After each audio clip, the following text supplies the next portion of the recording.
वक्ता है doctor Om Prakash Verma. Doctor Om Prakash Verma संप्रति विवेकानंद विद्यापीठ के संस्थापक एवं सचिव हैं तथा मानव प्रकट संस्थान के मान सेवी निदेशक हैं। आप पंडित रविशंकर शुक्ल विश्वविद्यालय रायपुर के क्षेत्रीय अनुसंधान केंद्र के सेवानिवृत्त प्रोफेसर एवं अध्यक्ष हैं तथा छत्तीसगढ़ राज्य के निजी विश्वविद्यालय विनियामक आयोग के अध्यक्ष पद पर अनेक वर्षों तक सेवाएं प्रदान की हैं। आप पंडित रविशंकर शुक्ल विश्वविद्यालय में विश्वविद्यालय अनुदान आयोग भारत सरकार द्वारा स्थापित विवेकानंद चेयर में चेयर प्रोफेसर के रूप में भी उल्लेखनीय कार्य किया हुआ है। आपके अनेक शोध पत्र और लेख राष्ट्रीय और अंतर्राष्ट्रीय शोध पत्रिकाओं में प्रकाशित हुए हैं तथा अनेक पीएचडी और डीलिट के शोधार्थियों का सफलतापूर्वक मार्गदर्शन आपने किया है। पूरे सम्मान के साथ आपको अपना वक्तव्य प्रस्तुत करने के लिए आमंत्रित करते हैं डॉक्टर ओम प्रकाश वर्मा। परम पूज्यपाद श्रीमद स्वामी निखिलेश्वरानंद जी महाराज, श्रीमद स्वामी सर्वस्थानंद जी महाराज, श्रीमद स्वामी शुद्धिरानंद जी महाराज, श्रीमद स्वामी सर्वप्रियानंद जी महाराज, परम आदरणीय डॉक्टर वेद प्रकाश जी मिश्रा और इस अंतर्राष्ट्रीय वेबिनार में भाग ले रहे मेरे सभी प्रिय भाइयों और बहनों, जैसा कि आपने सुना, आज का चिंतन का विषय है स्वामी विवेकानंद और विश्व शांति। स्वामी विवेकानंद आधुनिक युग में विश्व शांति के अग्रदूत हैं। मानव सभ्यता और संस्कृति को संरक्षित और संवर्धित करने के लिए आज विश्व शांति की महनी आवश्यकता है। आज संपूर्ण विश्व एक महान संकट के दौर से गुजर रहा है। हम देखते हैं कि विज्ञान की अधुनातन उपलब्धियों के बावजूद आज संपूर्ण विश्व संघर्ष की अग्नि में जल रहा है। आज हम प्रतिक्षण अत्यधिक संकीर्ण होते जा रहे हैं। धर्म के नाम पर आज भी भीषण रक्तपात हो रहा है। काले और गोरों का भेद आज भी हम सबको अत्यधिक व्यथित कर दे रहा है। तलवार और धन के बल पर धर्म परिवर्तन की गाथाएं अभी पुरानी नहीं हुई हैं। साम्यवाद, समाजवाद और पूंजीवाद का वैचारिक संघर्ष भी आज हमारे अशांति का महान कारण बन रहा है। हम देख रहे हैं कि एक राष्ट्र दूसरे राष्ट्र की सीमाओं को और उनके लोगों को अपने अधिकार क्षेत्र में लाने के लिए प्राणपण प्रयत्न कर रहा है। और यह समस्या केवल आज की नहीं है, अपितु हम शताब्दियों से ऐसी समस्याओं से जूझते रहे हैं और शताब्दियों से इनके निदान का प्रयास किया जाता रहा है। विविध राष्ट्रों और विविध संस्कृतियों के लोगों को जोड़कर एक विश्व बनाने की कल्पना, मेकिंग वन वर्ल्ड, एक विश्व बनाने की कल्पना इन्हीं प्रयासों का परिणाम है। और यह जो प्रयास है वह शताब्दियों से चल रहा है। और इसके लिए मुख्यतः दो प्रकार के प्रयास प्राचीन काल से होते रहे हैं। एक प्रयास तो उन धार्मिक और आध्यात्मिक नेताओं और संप्रदायों का रहा है जो प्रेम, करुणा, दया और शाश्वत मानवीय भावनाओं से संचालित होकर सारे मानव समुदाय को एक सूत्र में बांधने की चेष्टा शताब्दियों से कर रहे हैं। जैसे हिंदू धर्म, बौद्ध धर्म, सिख धर्म, इस्लाम धर्म, ईसाई धर्म इत्यादि।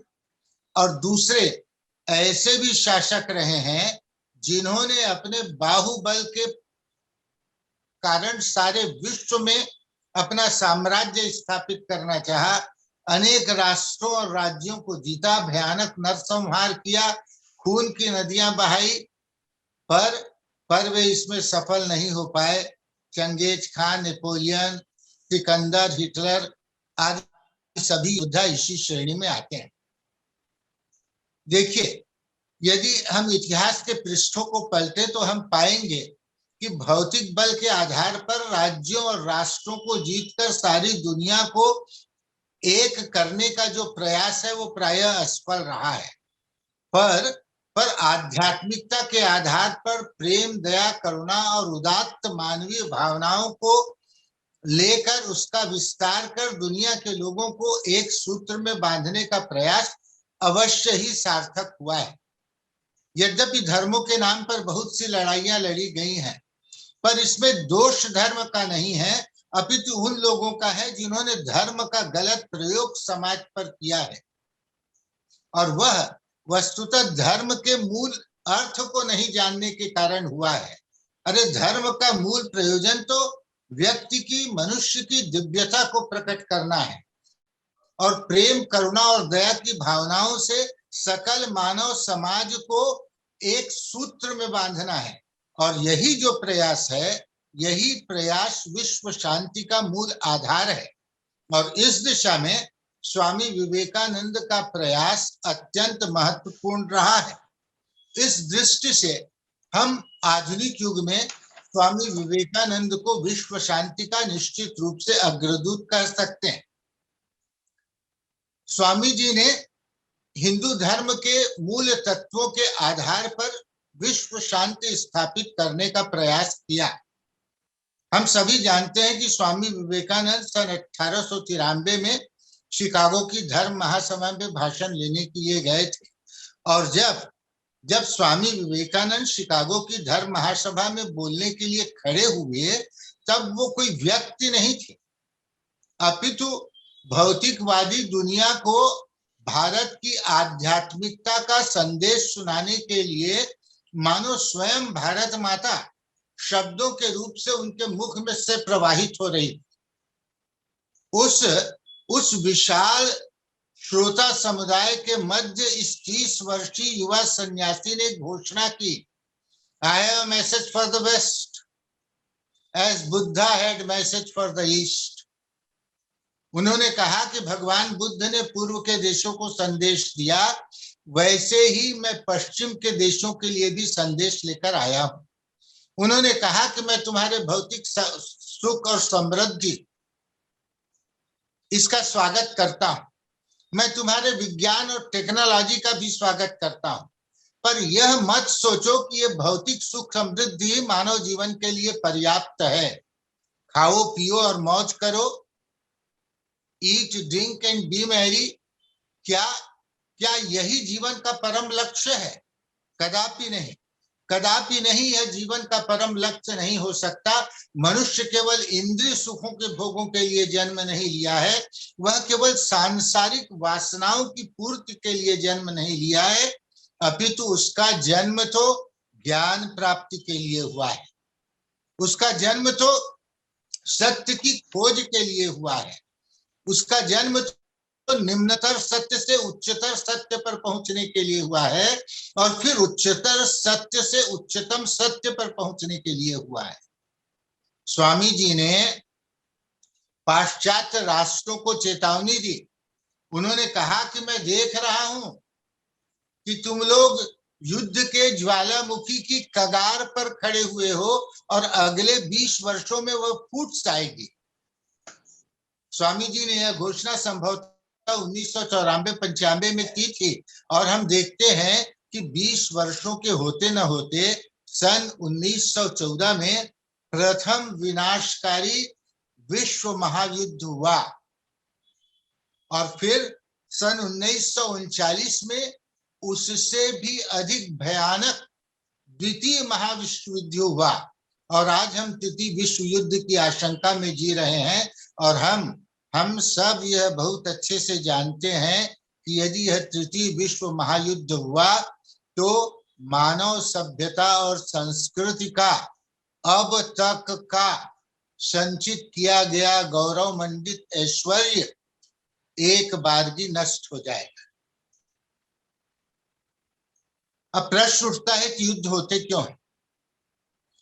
जब तक हम भौतिक सुख सुविधाओं को हम अपने जीवन के प्रयोजन के रूप में स्वीकार करते रहेंगे, तब तक हम युद्धों की विभीषिका से मुक्त नहीं हो सकते।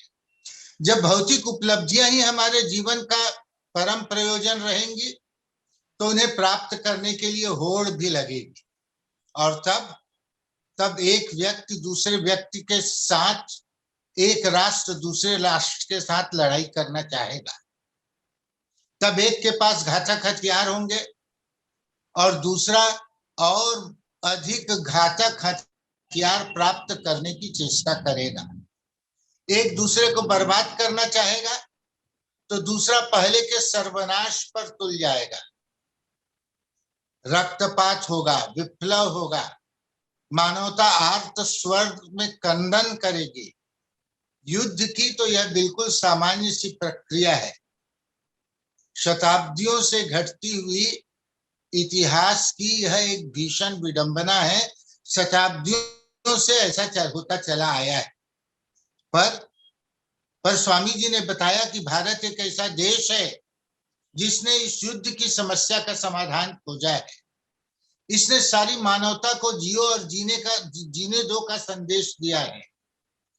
इसने सारे विश्व को एक कुटुंब के रूप में देखने की सीख दी है। यह देश है जो धर्म, जाति, लिंग, भाषा, प्रांत और देश के आधार पर मनुष्य और मनुष्य में भेद नहीं करता। यहाँ पर तो उसके लिए सभी एक ही आत्मा के विविध रूप हैं। एको देवः सर्वभूतेषु गूढ़ः सर्वव्यापी सर्वभूतांतरात्मा।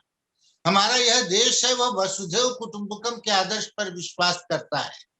वह यत्र विश्वम भवत्येक नीड़म की बात करता है, जहां पर जो सारा विश्व एक नीड़ बन जाता है। भारत की इसी उदारता और सर्वव्यापकता ने भारत को विश्व में अमर बना दिया है। भारत प्राचीन काल से वह संघर्षरत विश्व के सम्मुख अपने शांति का अमोघ संदेश सुनाता रहा है। और विश्व के राष्ट्र, हम देखते हैं कि विश्व के दूसरे राष्ट्र अपने भावों के प्रचार और प्रसार के लिए युद्ध की विभीषिका का आश्रय लेते रहे हैं, सेना का आश्रय लेते रहे हैं, पर भारत ने ऐसा कभी नहीं किया। भारत ने अपने भावों के प्रचार प्रसार के लिए कभी युद्ध का सहायता नहीं लिया। वह हजारों वर्षों से विश्व बंधुत्व के संदेश का प्रचार अत्यंत शांतिपूर्वक करते चला रहा है। उस समय भी जब यूनान का अस्तित्व नहीं था, जब रोम भविष्य के अंधकार गर्भ में छुपा हुआ था, जब आधुनिक कहे जाने वाले यूरोपियनों के पुरखे घने जंगल के अंदर छिपे रहते थे, उस समय भी भारत के आकाश में हमारे वैदिक ऋषियों के सकल जगत के लिए कल्याण मंत्र गूंजा करते थे। हमारे वैदिक ऋषि कहा करते थे, गाया करते थे, सर्वे भवन्तु सुखिनः सर्वे सन्तु निरामयाः सर्वे भद्राणि पश्यन्तु मा कश्चित् सुख भाग भवेत्। संसार में भारत ही एक ऐसा देश है जो समर्थ होते हुए भी कभी लड़ाई झगड़ा नहीं किया, किसी देश को पराजित नहीं किया, क्योंकि इसकी जो दृष्टि है, इसकी दृष्टि समग्र रही है और इसने शताब्दियों से संपूर्ण मानवता को एकत्व का बोध कराया है। जब हम और आप एक हैं, जब सारा विश्व एक मानव परिवार है, तब किसकी हाथ किसकी जीत? अरे किससे राग किससे द्वेष? इसलिए भारत ने संदेश दिया, सुख चाहते हो तो स्वयं पर, अपने मन पर विजय प्राप्त करो। यही बात भगवान बुद्ध ने कही, यही बात भगवान महावीर ने कही। उन्होंने कहा, अरे असली विजेता तो वह है जिसने अपने आप पर विजय प्राप्त कर ली है। यही बात मानो स्वामी विवेकानंद ने कही, भारत के सभी महापुरुषों ने यही बात कही और भारत का यही शाश्वत संदेश स्वामी विवेकानंद ने सारे विश्व को दिया। देखिए, एक समय था जब यूनानी सेना के रण प्रयाण के दर्प से सारा विश्व कांप उठता था। आज वह यूनान देश कहाँ है? यूनान देश का गौरव आज नष्ट हो गया है। एक समय था जब पृथ्वी की प्रत्येक पार्थिव भोग्य वस्तु के पीछे रोम की शेरांकित विजय पताका फहराया करती थी। रोमन लोग सर्वत्र जाते और मानव जाति पर प्रभुत्व प्राप्त करते थे। रोम का नाम सुनते ही सारी दुनिया कांप उठती थी। वही रोम का कैप्टोलाइन पहाड़ आज भग्नावशेष की धूम मात्र है। स्वामी जी ने कहा कि जहां सीजर राज्य करता था वहां मकड़ियां जाले बुना करती हैं। इस प्रकार ऐसे कितने राष्ट्र उठे और गिरे, सागर की लहरों की भांति उठकर फिर अस्त हो गए, किंतु हम हैं जो आज भी जीवित हैं। हजारों वर्ष की गुलामी में भी पिसकर नष्ट नहीं हुए हैं और दिनों दिन अधिक तेजस्विता के साथ विश्व के रंगमंच पर उभर रहे हैं। आज सारा विश्व भौतिकता की अग्नि से तप्त होकर शांति पाने के लिए भारत की ओर निहार रहा है। और आधुनिक युग में स्वामी विवेकानंद ही ऐसे पहले सन्यासी थे जिन्होंने भारत की शांति सुधा का वितरण सारे विश्व में किया। विश्व शांति के लिए सबसे अधिक आवश्यक तत्व है वह है कि समाज में अशुभ की समस्या का समाधान हो, समाज में एक आध्यात्मिक संस्कृति विकसित हो। सन 1897 में जब स्वामी विवेकानंद पाश्चात्य देशों से भारत में आए और तब दक्षिण भारत के कुंभकोणम शहर में स्वामी जी ने एक व्याख्यान दिया। उस व्याख्यान का विषय था द मिशन ऑफ वेदांत और उसमें स्वामी जी ने एक बहुत महत्वपूर्ण बात कही। स्वामी जी ने कहा, नो अमाउंट ऑफ पॉलिटिकल और social manipulation of human condition can cure the evil of life. It is the change of soul itself for the better that alone will cure the evil of life. No amount of force or government or legislative cruelty will change the condition of a race. But it is spiritual and ethical culture alone that can change the wrong racial tendencies for the better. तात्पर्य यह है कि बुराई के समस्या के समाधान के लिए संपूर्ण समाज, राष्ट्र और विश्व में एक नैतिक और आध्यात्मिक शक्ति का विकास आवश्यक है, तभी विश्व शांति की स्थापना हो सकती है। आत्म तत्व का विकास, स्वामी जी ने कहा, आत्म तत्व का विकास, आत्म तत्व की उपलब्धि, यह स्वामी जी के सारे संदेशों का मूल रहा है। स्वामी जी ने कहा आत्म तत्व का विकास करना होगा और जब आत्म तत्व का व्यक्ति के जीवन में विकास होता है तब दुनिया के श्रेष्ठ उपादान स्वयं उसको प्राप्त होने लगते हैं। जिस वक्तव्य के कुंभकोणम की वक्तव्य की बात मैंने कही, उसी वक्तव्य में स्वामी जी पुनः आगे कहते हैं, teach yourself, teach everyone his real nature, call upon the sleeping soul and see how it awakes, power will come, purity will come, glory will come, goodness will come, and everything that is excellent will come when the sleeping soul is roused to self-conscious activity. तो यही मनुष्य की जो दिव्यता है वह मानव जाति में एकता, प्रेम और मैत्री की आधारशिला है और इसी से विश्व शांति का भाव सुदृढ़ होता है। और अंत में मैं एक चीज कहूंगा, स्वामी जी ने विश्व शांति के लिए एक और तत्व पर बहुत बल दिया और वह स्वामी जी ने कहा कि विज्ञान और धर्म में समन्वय। आज विज्ञान और धर्म में समन्वय बहुत आवश्यक है। पाश्चात्य देशों ने तो विज्ञान की बहुत साधना की है पर धर्म की उन्होंने उपेक्षा की है और इसलिए हम देखते हैं कि अनेकानेक भौतिक उपलब्धियों से संपन्न होते हुए भी उनके जीवन में आज हाहाकार है, उनके जीवन में क्रंदन है। बाहर का बहुत चकाचौंध है पर भीतर में अंधकार और चीत्कार है।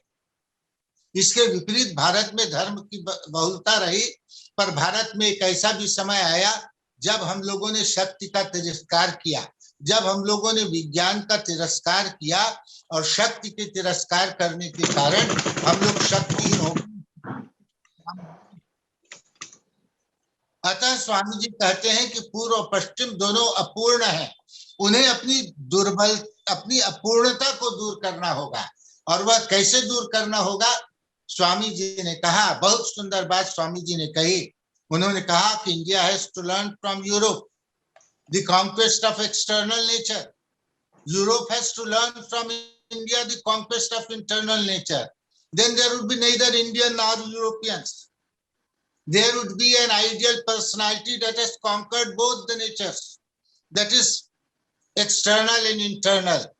They have developed one phase of humanity. We have developed the another phase of humanity. And it is the union of the two that is required today. तो इस प्रकार स्वामी जी ने विज्ञान और धर्म के समन्वय पर बल दिया। और फिर स्वामी जी ने कहा कि हमें एक ऐसे समाज का निर्माण करना होगा जहां पर बुद्धि और हृदय में सामंजस्य हो, काव्य और दर्शन आपस में मित्र बन जाए। एक स्थल पर स्वामी जी ने बहुत सुंदर बात कही, बहुत काव्यात्मक ढंग से स्वामी जी ने अपनी बात को रखा। उन्होंने कहा, we want today that bright sun of intellectuality should join with the heart of Buddha, the wonderful infinite heart of love and mercy. This union will give us the highest philosophy. Science and religion will meet and shake hands. Poetry and philosophy will become friends. This will be the religion of future. अर्थात आज हम चाहते हैं कि बौद्धिकता का प्रखर सूर्य भगवान बुद्ध के आश्चर्यजनक और असीमित प्रेम और करुणा से युक्त हो जाए। यह योग हमें उच्चतम दर्शन प्रदान करेगा, जहां पर विज्ञान और धर्म मिलेंगे और हाथ मिलाएंगे, काव्य और दर्शन मित्र हो जाएंगे, और यही भविष्य का धर्म होगा। हमको एक ऐसी ही स्थिति में पहुंचना है जहां पर विज्ञान और धर्म एक हो जाए, उदात्त मानवीय भावनाएं सबके जीवन में साकार हो जाए। तो विज्ञान और धर्म के उदात्त मानवीय भावनाओं के जीवन में साकार होने से निश्चित रूप से विश्व धर्म स्थापित होगा और स्वामी विवेकानंद का स्वप्न साकार होगा। इन्हीं शब्दों के साथ मैं अपने वक्तव्य को विराम देता हूं। आप सब लोगों ने मुझे सुना है, मुझे उत्साहित किया है। आप सबके प्रति अपनी कृतज्ञता विज्ञापित करता हूं। धन्यवाद, आप सबको धन्यवाद। नमस्कार, प्रणाम।